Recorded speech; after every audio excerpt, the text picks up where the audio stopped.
Hi friends, PKR Excellent English Course. Dear friends, PKR Excellent English Course என்ற பெயரில் தமிழ் வழியாக ஆங்கிலம் கற்றுக்கொள்ளுதல் பயிற்சி வகுப்பினை நாம் தொடர்ந்து பார்த்து வருகிறோம். In English, how to form sentences. அதாவது ஆங்கிலத்தில் வாக்கியங்களை எவ்வாறு உருவாக்குவது என்பதை பற்றி தொடர்ந்து நாம் பார்த்து வருகிறோம். ஒரு வாக்கியத்தை எளிதில் அமைப்பதற்கு அந்த பார்ட்ஸ் ஆஃப் ஸ்பீச் என்று சொல்லக்கூடிய noun, pronoun, then verb, adverb, adjective, preposition, conjunction and interjection. இப்படி 8 பகுதிகளை கொண்டு நாம் வாக்கியங்களை உருவாக்க கற்றுக்கொள்கிறோம். இப்படி வாக்கியங்களை உருவாக்குகிற பொழுது ஒரு சென்டென்ஸ்ல நவுன் அண்ட் ப்ரொனவுன்ஸ் அதோட இம்பார்ட்டன்ஸ், அதே போல வேர்பினுடைய அந்த டென்சஸுக்கு தக்கவாறு ஒரு verb, if it is a be form verb or have form verb or any main verb or modal auxiliary verb, whatever it may be, எந்த ஒரு வெர்பையும் காலத்திற்கு ஏற்ப சென்டென்ஸ்லே பயன்படுத்துவது எவ்வாறு என்பதை பற்றியும் we have been seeing for a long time. நாம் நீண்ட நாட்களாக அதை பார்த்து வருகிறோம். In English, ஒரு ஃபார்மல் கான்வர்சேஷன், ஒரு முறையான ஆங்கிலத்தை கற்றுக்கொள்வதற்கு முன்னர் informal conversation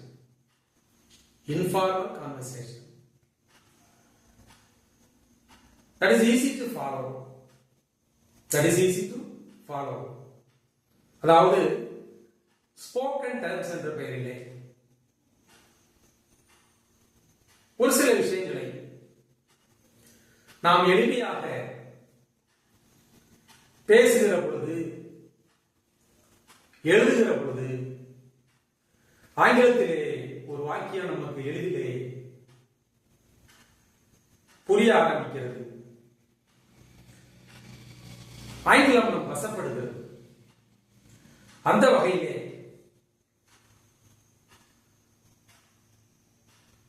we have already seen in many classes, நாம் பல வகுப்புகளிலே அதை பற்றி பார்த்திருக்கிறோம். அவ்வாறு நம்முடைய டே டு டே லைஃப்ல பயன்படுத்தக்கூடிய அந்த common spoken times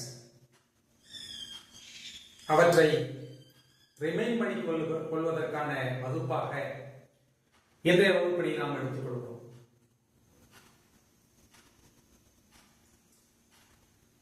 If we are in a basic stage of learning English, அதாவது ஆங்கிலத்தை கற்றுக்கொள்ளுதல் என்ற வகையிலே நாம் அடிப்படை நிலையிலே இருக்கிற பொழுது இந்த ஸ்போக்கன் டர்ம்ஸ் என்று சொல்லக்கூடிய மிக எளிமையான அந்த வாக்கிய அமைப்புகளை நாம் in our day to day life நாம் பயன்படுத்த ஆரம்பித்தால் we can learn English very easily. நாம் சுலபமாக ஆங்கிலத்தினை கற்றுக்கொள்ள முடியும். For example, when we meet anyone for the first time, ஒருவரை நான் முதலில் சந்திக்கிற பொழுது, ஒரு நாள் பயணத்தை நாம் தொடங்குகிற பொழுது, for the first time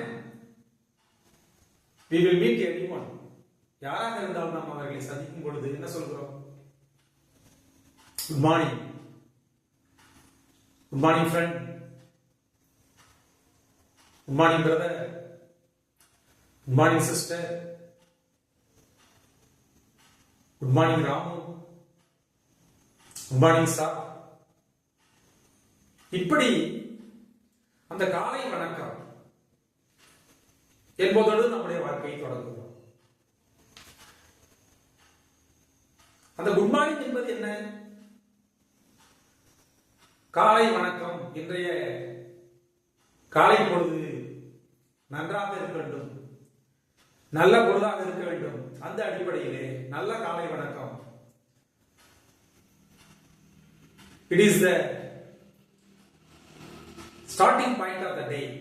அதாவது ஒரு நாளுடைய தொடக்கமாக இருக்கக்கூடிய அந்த காலை பொழுதிலே குட் மார்னிங், காலை வணக்கம் என்று சொல்கிறோம். யாரை சந்திக்கிறோமோ அந்த வார்த்தையை பக்கத்தில் சேர்த்துக் கொள்கிறோம். Good morning friend, good morning sir, good morning mister Ram. இப்படி whatever it may be, யாருக்கு சொல்கிறோமோ அவற்றை சேர்த்துக் கொள்கிறோம். அதே போல நாம் குட் மார்னிங் சொல்கிற பொழுது அவர்கள் நமக்கு திருப்பி சொல்கிற பொழுது very good morning or same to you, இப்படி சொல்கிறார்கள். வெரி குட் மார்னிங், மிக்க காலை வணக்கம், தேங்க்யூ, நன்றி. நாம் சொல்வதற்கு நன்றி சொல்கிற பொழுது thank you, thank you very much, thank you all. இப்படி நன்றி சொல்கிற போதோ அல்லது காலை வணக்கத்தை வெரி குட் மார்னிங் என்று ரிப்பீட் செய்கிற பொழுதோ அதிலிருந்து the English learning என்பது தொடங்குகிறது. So English learning, English என்பது it is an essential language for our day to day life. It is an essential language for our day to day life. நம்முடைய அன்றாட வாழ்க்கையை நடத்துவதற்கு எப்படி நம்முடைய தாய்மொழியாகிய தமிழ் அவசியமாக இருக்கிறதோ அதே போல in many occasions, பல இடங்களிலே English plays an important role. English plays an important role in our day to day life. அதனால்தான் அந்த குட் மார்னிங் என்றதிலே தொடங்கி தேங்க்யூ சொல்வதிலே, தேங்க்யூ வெரி மச் சொல்வதிலே நம்முடைய வாழ்க்கையை தொடங்கிறோம். அதே போல ஒருத்தரை ரிசீவ் பண்றோம், முதல்ல ரிசீவ் பண்ணுன்னு சொல்றோம். மே ஐ கம் இன் சார் அப்படின்னு உள்ளே கேட்கிறாங்க. மே ஐ கம் இன் சார், நான் உள்ளே வரலாமா? S, with pleasure. தமிழ் சொல்றோம் இல்லையா? ஆம், தாராளமாக உள்ளே வாருங்க. எஸ், in இங்கிலீஷ் எப்படி சொல்றாங்க? Yes, with pleasure. May I come in, நான் உள்ளே வரலாமா? மே ஐ கம் இன் சார் அப்படி என்று கேட்கிற பொழுது yes, with pleasure. Yes, you may come in, நீங்கள் உள்ளே வரலாம். இப்படி சொல்கிற பொழுது அங்கிருந்து ஆங்கிலம் தொடங்குகிறது. அதே போல தேங்க்ஸ் சொல்கிற போது என்ன சொன்னேன்? தேங்க்ஸ் சொல்கிற பொழுது தேங்க்ஸ் என்று ஒற்றை வார்த்தையில் சொல்கிறோம். அதையே தேங்க்யூ, உங்களுக்கு நன்றி என்று சொல்கிறோம். தேங்க்யூ வெரி மச் என்று சொல்கிறோம். தேங்க்யூ சோ மச் என்று சொல்கிறோம். a lot of thanks to you சொல்றோம். ஒருத்தருடைய உதவி நமக்கு பெரிய வகையிலே பயனுள்ளதாக அமைகிற பொழுது அதற்கு நாம் நம்முடைய ரெஃப்ளெக்ஷன், நம்முடைய அதற்கான பதில் என்னவாக இருக்குது என்றால் a lot of thanks to you, so much of thanks to you. so நன்றி என்ற அந்த ஒற்றை வார்த்தையை ஆங்கிலத்திலே சொல்கிற பொழுது thank you, thanks, thank you very much, thank you so much, thank you all. உங்கள் எல்லோருக்கும் நன்றி. குரூப்பாக சொல்கிறவங்களும் சொல்கிறோம், உங்கள் எல்லோருக்கும் நன்றி. thank you all, so much of thanks to you, thanks a lot. நிறைய நன்றிகள், thanks a lot. இப்படி நம்முடைய அந்த நன்றி உணர்வை வெளிப்படுத்துகிறோம். இந்த இடத்திலும் ஆங்கிலம் தொடங்குகிறது. குட் மார்னிங் சொல்கிற பொழுது எப்படி ஆங்கிலம் தொடங்குகிறதோ அதை போல அதற்கு ரிப்ளை செய்கிற பொழுது very good morning, thank you, same to you, அதிலிருந்து அந்த தேங்க்யூ என்ற வார்த்தையினை பலவிதமாக சொல்கிற பொழுதும் அங்கே ஆங்கிலம் தொடங்குகிறது. அதே போல சில விஷயங்களை ரிக்வெஸ்டா கேட்கிறோம், வேண்டுதலாக கேட்கிறோம். வேண்டுதலாக கேட்கிற பொழுது அந்த இம்பேரேட்டிவ் சென்டென்ஸ் என்கிற அந்த வேண்டுகோள் வாக்கியம், அந்த கட்டளை வாக்கியம், அறிவுரை வாக்கியங்களை பயன்படுத்துவது போல அங்கே பிளீஸ் என்ற ஒரு வார்த்தையை சேர்த்து பயன்படுத்துகிற பொழுது அது வேண்டுகோள் வாக்கியமாக மாறுகிறது. பிளீஸ் கமின் சொல்றோம் இல்லையா, கமின் அப்படின்னு சொன்னா ஆர்டர், கமின் உள்ளே வா, தட் இஸ் ஆர்டர். அதையே தயவு செய்து உள்ளே வா, பிளீஸ் கமின். அந்த தயவு செய்து life is a machine, life is a machine. வாழ்க்கை என்பது ஒரு இயந்திரம் போல. அந்த வாழ்க்கை என்ற இயந்திரத்தை ஸ்மூத்தாக ரன் செய்வதற்கு நாம் சில வார்த்தைகளை in our day-to-day life we have to use some words, we have to use some polite words for making our day-to-day life fruitful. அதாவது நம்முடைய அன்றாட வாழ்க்கையினை மென்மையாக கொண்டு செல்வதற்கு சில வார்த்தைகளை நாம் பயன்படுத்த வேண்டிய கட்டாயம் இருக்கிறது. அவைதான் நான் சொல்லக்கூடிய அந்த good morning, good afternoon, good night என்ற வார்த்தைகள் எல்லாம். அதே போல தேங்க்யூ, தேங்க்யூ வெரி மச் அந்த வார்த்தைகள் எல்லாம். அதே போல ப்ளீஸ் என்ற வார்த்தை, ப்ளீஸ் ஒரு விஷயத்தை நாம் அணுகுகிற பொழுது give me your pen, it is a small thing, give me your pen, உன்னுடைய பேனாவை கொடு. But it seems to be an order. அது ஒரு கட்டளை போல தெரிகிறது, கொடுத்து வைத்தது போல தெரிகிறது. உன்னுடைய பேனாவை எனக்கு கொடு, அதிகாரமாக கேட்பது போல தெரிகிறது. அந்த இடத்திலே please give me your pen, please give me your pen, please take your seat. உட்கார சொல்றோம் இல்லையா, sit down அப்படின்னு சொன்னா that is order. உட்கார் அப்படின்றது அதிகார தோரணைன்னு சொல்வது sit down. அதையே please sit down, please take your seat என்று சொல்கிற பொழுது அங்கே அதற்கான எஃபெக்ட் இருக்கிறது.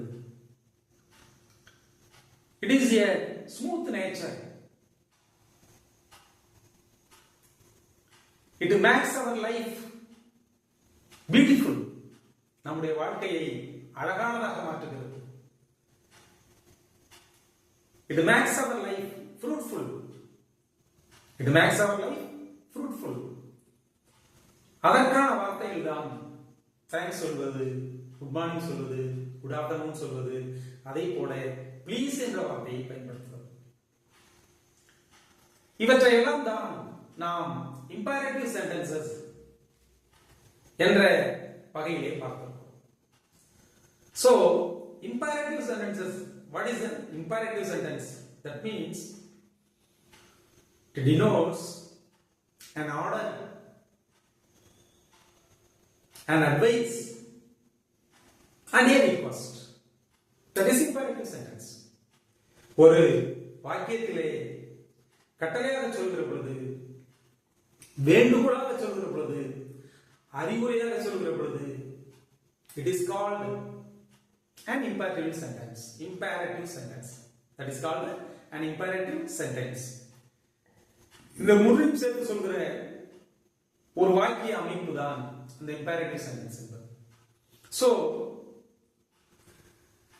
ஆங்கிலம் பேசுதல் என்று வருகிற பொழுது பெரும்பாலான வாக்கியங்களை நாம் இந்த imperative sentence என்ற அந்த ஹெட்லேயே பண்ணிடுறோம். ஏன்னா that is the easy way to express our ideas and information. அது மிக முக்கியமான ஒரு சுலபமான வழியாக இருக்கிறது. ஏனென்றால் அந்த வாக்கியம் it is easy to make, வாக்கியத்தை உருவாக்குவது மிகவும் எளிதாக இருக்கிறது. ஒரு வெர்பில் தொடங்கி அங்கே சப்ஜெக்ட் தேவையில்லை. ஒருத்தரை பார்த்து சொல்றோம், please sit down, please sit down, தயவு செய்து உட்காருங்கள். யாரை பார்த்து சொன்னோம்? ஜஸ்ட் ஆப்போசிட் டு யூ, நமக்கு எதிராக, உங்களுக்கு நேர் எதிராக அமர்ந்திருக்கிறவர்கள்ட்ட தான் சொல்றோம். டைரக்டா சொல்றத கமாண்ட், ரிக்வெஸ்ட் அண்ட் அட்வைஸ்லாம் தேர்ட் பர்சனுக்கு சொல்வது இல்லை. அப்ப என்ன சொல்றோம்? You sit down, you take your seat, you take your book, you come here, you go there, please be seated, தயவு செய்து உட்காருங்கள். That means you please be seated, நீங்கள் தயவு செய்து உட்காருங்கள். இந்த நீ என்ற சப்ஜெக்டை நாம் சொல்ல வேண்டிய அவசியம் இல்லை. அதனால் வேர்பில் தொடங்கி கோ ஃபாஸ்ட் சொல்றோம் இல்லையா, வேகமா போ. கெட் அவுட், ஆர்டர் பண்ணும்போது சொல்றோம் இல்லையா, கெட் அவுட். யாரை பார்த்து சொல்றோம்? You get out. That means you get out, நீ வெளியே போ, ஆர் நீங்கள் வெளியே போங்கள். அந்த யூ என்கிற அந்த சப்ஜெக்ட் மறைந்திருக்கிறது. அதைத்தான் சொல்வார்கள் ஆங்கிலத்திலே, சப்ஜெக்ட் இஸ் அண்டர்ஸ்டுட், மறைந்திருக்கிறது. இந்த imperative sentence என்று சொல்லக்கூடிய அந்த கமாண்ட்ஸ், ரிக்வெஸ்ட் அண்ட் அட்வைஸ், இவற்றிலெல்லாம் இந்த யூ என்ற சப்ஜெக்ட் மறைந்திருக்கிறது. ஏனென்றால் நாம் எதிரில் இருக்கிறவர்கள் தான் ஆர்டர் என்று சொல்கிறோம், ரிக்வெஸ்ட் செய்கிறோம், அட்வைஸ் செய்கிறோம். சொல்றோம் இல்லையா, நல்லா படி, நன்று, ரீடுவெல். யார் பார்த்து சொல்றோம்? Just opposite to me, just opposite us, நமக்கு எதிரில் உள்ளவரை பார்த்து சொல்கிறோம். நன்றாக படி, நீ நன்றாக படி, you read well, you study well, you go there, நீ அங்கே போ, யூ கம் ஹியர், நீ இங்கே வா. அதெல்லாம் அந்த யூ யூ என்று சப்ஜெக்ட் ஒன்று வருகிறது இல்லையா, அதை கமெண்ட் செய்கிற பொழுது, ஆர்டராக சொல்கிற பொழுது, ரிக்வெஸ்டாக சொல்கிற பொழுது அந்த சப்ஜெக்டை சொல்ல வேண்டிய அவசியம் இல்லை. அந்த யூ என்ற சப்ஜெக்டை சொல்ல வேண்டிய அவசியம் இல்லை. So the subject is understood that. மறைவாக இருக்கிறது. இந்த வாக்கியத்தை இந்த வாக்கிய அமைப்பை நாம் ஆங்கிலத்தை கற்றுக்கொள்கிற ஒரு பிகினர்ஸாக இருக்கிற பொழுது, ஆங்கிலத்தை கற்றுக்கொள்கிற தொடக்க நிலையில் இருக்கிற பொழுது, இந்த imperative sentence என்று சொல்லக்கூடிய the spoken terms, easy spoken terms, இவற்றை கொண்டு நாம் ஆரம்பிக்கிற பொழுது அந்த ஆங்கிலம் கற்றுக்கொள்ளுதல் என்ற விருப்பம் நமக்குள்ளே எழ ஆரம்பிக்கிறது. So it is the basic of all. இதுதான் ஆங்கிலத்தை கற்றுக்கொள்வதற்கான அடிப்படையாக இருக்கிறது. ஒரு பெரிய சென்டென்ஸை சொல்வது என்பது வேறு, இப்படிப்பட்ட சிறிய கமாண்ட்ஸ் அண்ட் ரிக்வெஸ்ட் அண்ட் அட்வைஸை நாம் சொல்லுகிற பொழுது நமக்குள்ளே ஒரு நம்பிக்கை பிறக்கிறது. நம்மாலும் ஆங்கிலத்திலே பேச முடியும், நம்மாலும் ஆங்கிலத்திலே பேச முடியும், நம்மாலும் ஆங்கிலத்திலே எழுத முடியும் என்ற நம்பிக்கையை தருவது the spoken terms தான். We have already seen many classes. We have already seen many classes about the type imperative sentence. The imperative sentence என்ற வகையை பற்றி நாம் பல வகுப்புகளிலே பார்த்திருக்கிறோம். அதை ரீகால் செய்யக்கூடிய, ரிமைண்ட் பண்ணக்கூடிய ஒரு வகுப்பாக இன்றைய வகுப்பினை நாம் எடுத்துக்கொண்டிருக்கிறோம். நிறைய விஷயங்கள் இருக்கிறது. பிளீஸ் என்று சொல்லும் போது ரிக்வெஸ்டாக மாறிவிடுகிறது. சொன்ன இல்லையா, கெட் அவுட் என்று சொல்கிறோம், அது கூட ஒரு ஆர்டர். வெளியே போன்னு சொல்றோம், ஆர்டர். அதையே பிளீஸ் கெட் அவுட் என்று சொல்லப்படும் பொழுது அது ரிக்வெஸ்டாக மாறிவிடுகிறது. தயவு செய்து வெளியே போ. அந்த தயவு செய்து என்பதற்கு பிளீஸ் என்ற வார்த்தையை பயன்படுத்துகிற பொழுது வாழ்க்கை பிளீசிங்காக மாறிவிடுகிறது, மகிழ்ச்சியான விஷயமாக மாறிவிடுகிறது. சொல்கிற விதத்தில் உள்ள வேறுபாடு, ஆர்டராக சொல்வது, அட்வைஸாக சொல்வது, பிளீஸ் என்ற வார்த்தையோட சொல்கிற பொழுது it will smooth our life. நம்முடைய வாழ்க்கையை சுமூகமாக மாற்றி விடுகிறது.